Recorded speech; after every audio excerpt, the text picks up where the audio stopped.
झूठ का अंबार चुनाव के समय खूब देखने को मिलता है। कोई युवाओं को रोजगार देने की बात करते हैं तो कोई महिलाओं को हजारों रुपये देने की। राज्य में तमाम पार्टियां जनता को लुभाने के लिए न जाने कितने झूठों का सहारा लेते हैं। खैर, राज्य में विधानसभा चुनाव होना है और सभी पार्टियां हर बार की भांति इस बार भी जनता से कई वादे कर रहे हैं। भारतीय जनता पार्टी ने भी अपने घोषणा पत्र, जिसे वे संकल्प पत्र कहते हैं, जनता के बीच रखा।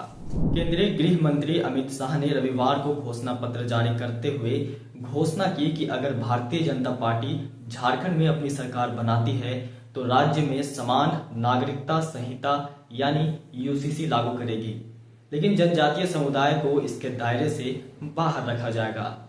उन्होंने आगे कहा कि झारखंड मुक्ति मोर्चा इस कानून को लेकर झूठ फैला रही है। वे कहते हैं कि समान नागरिकता संहिता से आदिवासियों के अधिकार और संस्कृति खत्म कर दिया जाएगा, लेकिन जेएमएम जो कह रही है यह पूरी तरह झूठ है, क्योंकि जनजातीय समुदाय को इस कानून के दायरे से बाहर रखा जाएगा। साथ ही अमित शाह ने सरना धर्म कोड पर भी बात की। उन्होंने कहा कि जैसे ही हमारी सरकार बनेगी वैसे ही इस मुद्दे पर विचार विमर्श करेंगे और उचित निर्णय लेंगे। झारखंड में उद्योगों और खदानों के कारण विस्थापित हुए लोगों के पुनर्वास को सुनिश्चित करने के लिए विस्थापना आयोग का गठन किया जाएगा।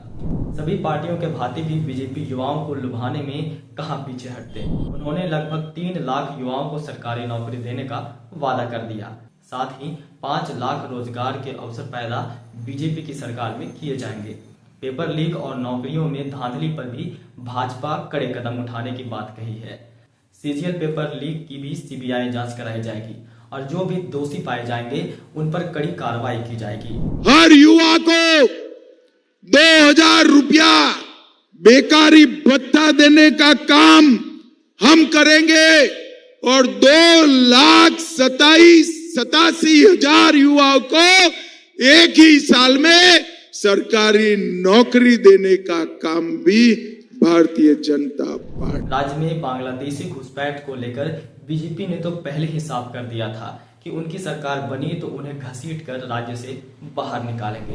गृह मंत्री अमित शाह ने भी अपने घोषणा पत्र में घुसपैठियों से जमीन वापस लेने और अवैध प्रवासियों की पहचान कर उन्हें निर्वासित करने के लिए कानून लाने की बात कही है।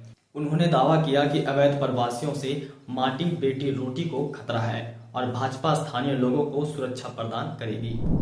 एक और घमंडिया गठबंधन है कांग्रेस, लालू और जेएमएम का, जिनका काम है घुसपैठियों को बचाना।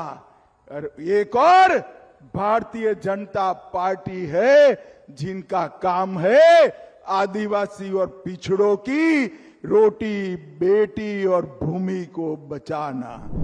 जिस तरह हेमंत सोरेन मैया सम्मान योजना के तहत महिलाओं को आर्थिक रूप से मजबूत करने और सशक्त करने का काम कर रही है, ठीक उसी तरह भाजपा भी गोगो दीदी योजना के तहत महिलाओं को हर महीने 2100 रुपये देने का वादा किया है। इतना ही नहीं, दिवाली और रक्षाबंधन पर मुफ्त एलपीजी गैस सिलेंडर दिए जाएंगे और इसके अलावा सिलेंडर 500 रुपये दिए जाएंगे। गोगो दीदी योजना के तहत 2100 रुपया हर महीने हर दीदी के अकाउंट में जमा करने का काम भारतीय जनता पार्टी करेगी। भाइयों बहनों, सारी दीदियों को 500 रुपये में गैस का सिलेंडर और दीपावली और रक्षाबंधन के दिन 2 सिलेंडर मुफ्त देने का काम भारतीय जनता पार्टी करेगी। ये थे बीजेपी की संकल्प पत्र की कुछ बड़ी घोषणाएं। अब देखना होगा कि जनता किस पर भरोसा जताती है और राज्य में अपनी सरकार बनाने का मौका देती है। फिलहाल इस बारे में आपकी क्या राय है, कमेंट बॉक्स में जरूर बताएं। अब तक के लिए इतना ही। आप देख रहे थे झारखंड रेविल्स।